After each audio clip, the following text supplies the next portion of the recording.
One thing that stuck out to me that I had never heard of before is this thing called the Clurman Breakdown. I think this is theater, and like I think Clurman has a book on theater, like something like on directing, and all it is like if you're a playwright, or actually, I think it's more for the director. You have the text in front of you, and you're in rehearsals, or maybe you're even in dramaturgy stage where like you're still changing the play. You write down what the beats are, and then to prepare yourself as a director, you might think like, and I don't go into this detail, but like you might think, well, what would be a prop? What would be a visual? What would be, or if the actor doesn't get it, what would be a thing I could say? Like, do it as if you're walking on, eggshells, or do it like it's a minefield. Talk to him like a child. You actually write your adjustments down. It's just a way for you to prepare so that you have the flow, you have things to say about it. So like, if you can't break your dialogue down into beats, like this subtext, this intention, this is the action, or if they're all the same, you get either talky scenes that don't have any conflict or don't have any momentum, or you get repetitive. You're like, if it's like the character asks and then he asks and then he asks and then he asks, it's like that's gonna be a boring scene.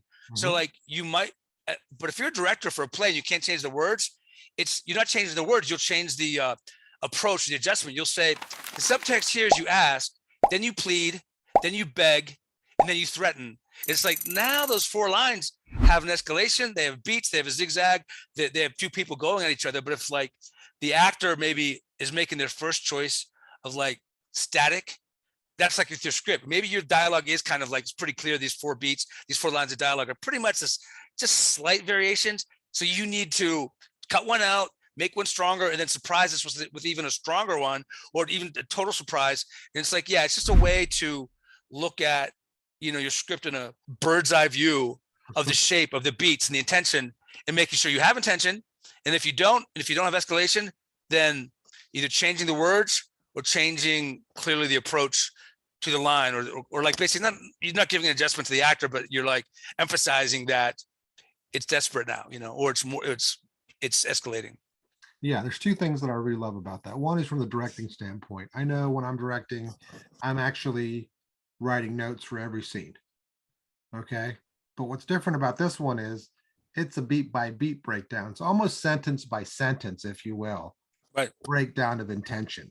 Okay. And I love that for two reasons. One, obviously, with working with actors and communicating and trying to get a performance out of them, when you know what is behind the line of dialogue, it's so much easier to play that line of dialogue.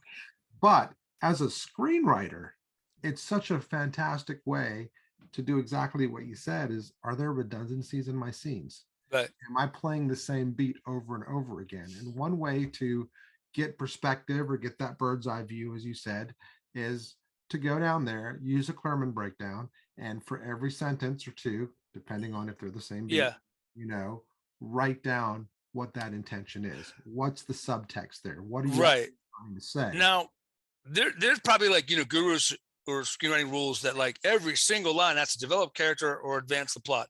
Now, I'll say that because yes, that's what you're kind of going for. But mostly maybe I'll overshoot and say it because so many writers are anywhere near that, where it's just kind of like wasted stuff. So it's like, what's the point of the action or the subtext or the conflict in this line? Well, he's asking, or he's saying hi. Okay. Well, I'll give you an introduction moment, and then when he says hi back, what's that? He's just saying hi back. Okay, now this is tricky.